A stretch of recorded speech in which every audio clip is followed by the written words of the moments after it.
Today I wanted to jump on and just chat with you guys a little bit. So I have a couple of my plants around because today I want to talk about this concept of a green thumb. I've met a number of people that they believe that they shouldn't buy houseplants, or they believe that they can't buy a houseplant because they don't have a green thumb. And let me tell you, first and foremost, this concept of a green thumb, it's a myth. So before the end of this video, I am going to convince you to purchase a houseplant. And if you don't believe me, stick around and find out. I think people romanticize this concept of a green thumb, and I believe it's a myth. I think this concept of a green thumb, it just doesn't exist.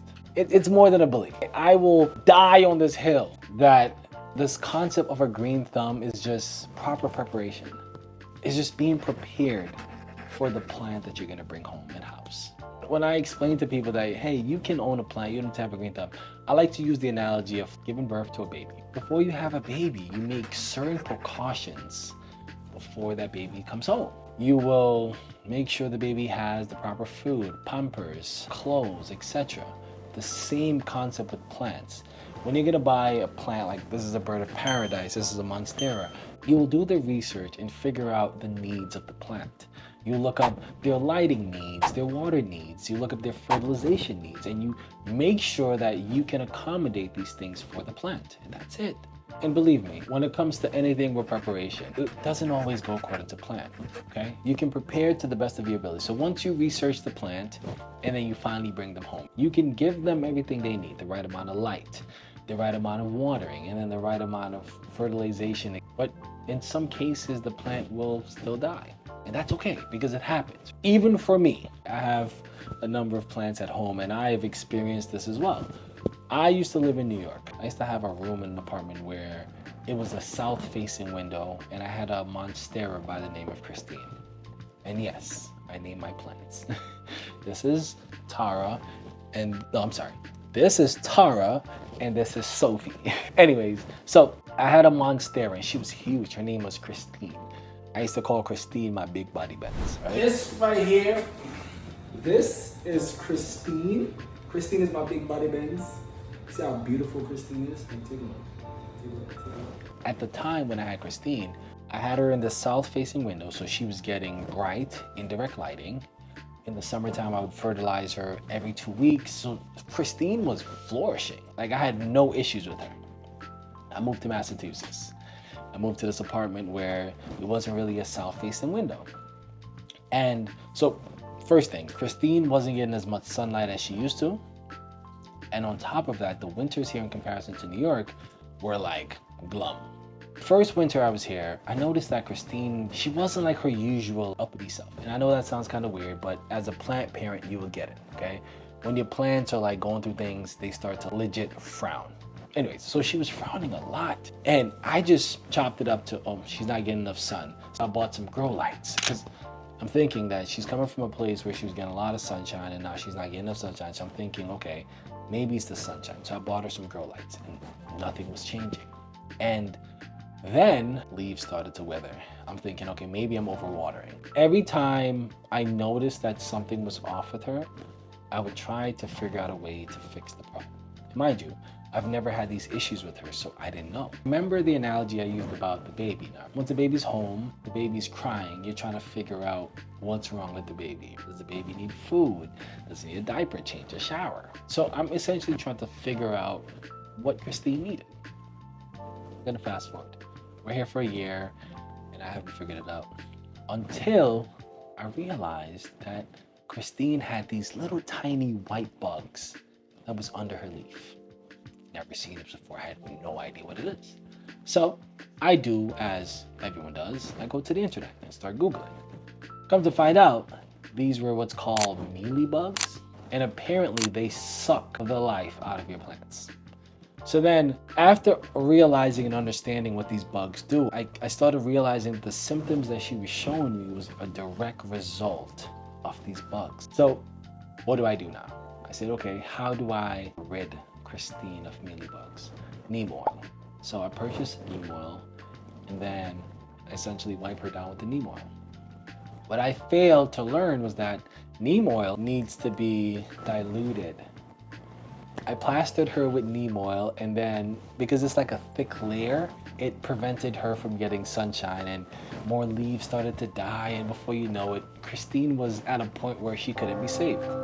And also, bugs were like in the soil. It was just too much. And she also infected other plants that I had, so I had to remove everybody out of their soils, and it was just a mess. And I say all of this to say, you think people that have houseplants and they have a thriving collection is that they've never run into these issues. They do. And you seeing that they have plants that are happy and good, you would think, yo, that person has a green thumb. I promise you, that person you think that has a green thumb has killed a number of plants. Because at the end of the day, it's a learning process. I've learned so much. So now, when I have a plant that's experiencing those symptoms that Christine was experiencing, I know immediately to check under the leaves to make sure that it's not those bugs, because I'm learning as I'm going. You're gonna kill a couple plants, and that's okay. So I have 3 recommendations for house plants for potential new plant parents. The first recommendation is what's called a Pothos or Pothos. People pronounce it differently. This one though is a neon Pothos, and I think this one's just a regular. They come in so many different varieties, and I think these specifically are like bulletproof. I kid you not, they don't die. Like you can neglect them at a low light, they don't die. I can put the light needs and the water needs for you in the description, but they don't need much to thrive. And I promise you as well, when these plants are thirsty, you know, they tell you. They don't talk, but they talk. The second plant that I'd recommend is a snake plant. These come in different shapes, sizes, and variations. Just like the Pothos, very low maintenance. It likes bright, indirect light. You water it when it needs to be watered, and that's really it. These things are also bulletproof. And the last plant that I'm gonna recommend, and this was a little controversial because a lot of people have their opinions on it, but I believe that a good starter plant as well is what's called a Monstera. So this is one of the Monsteras that I have here, as well as Tara to my left. These things get huge. And also on this one, I have a moss pole, and we can talk about that in another video. But Monsteras, also in my opinion, are bulletproof. You water them when they need you to water them. And trust me, you will know when they need to be watered. They will definitely let you know. They literally frown. Sophie here, you can tell when she's thirsty because she's dramatic. I kid you not, like she's so dramatic when she's thirsty. And you know when she needs water. Same thing with the Monsteras, they will start to frown when they need water. Summertime, when they're in their growing season, I like to fertilize them every 2 weeks. I use like an organic fertilizer where it doesn't burn the root. Typically, I fertilize them every 2 weeks. I want them to grow. I have this goal to have a Monstera with huge leaves. Tara here, she's getting there. I know the thought of getting a first houseplant is scary, but I promise you it's all about preparation, getting yourself ready, putting yourself in a position to succeed. This is me telling you, okay? Start out with one of the plants that I listed. I was gonna say I promise you because you know there's a possibility that it might die, but I promise you that out of the 3 that I listed, it's very unlikely that they will be deceased very quickly, okay? And just let me know. If you do decide to take that step and purchase your first house plant, let me know. I might could throw you some tips to make sure they stay alive. If you stuck around to the end of this video, like, share, and comment, and just let me know what is your thoughts and your fears when it comes to houseplants, and maybe I can help you to get over those fears. I think you should have houseplants because it literally makes the home feel more homey, you know, it's interesting that humans have moved from nature to these apartments and to these cities, and having plants in the house for me, I would say, makes me feel more connected with nature. We're supposed to be in nature. We're supposed to be barefoot walking in the woods, you know? I know that sounds crazy, but barefoot walking in the woods because we're supposed to be touching earth and grounding and, you know, hugging trees. Yeah, I said it, hugging trees. But anyway, buy a house plant, okay? Let me know how it goes. I'm here as a resource if you need some opinions. I know you have a fear of like purchasing your first house plant.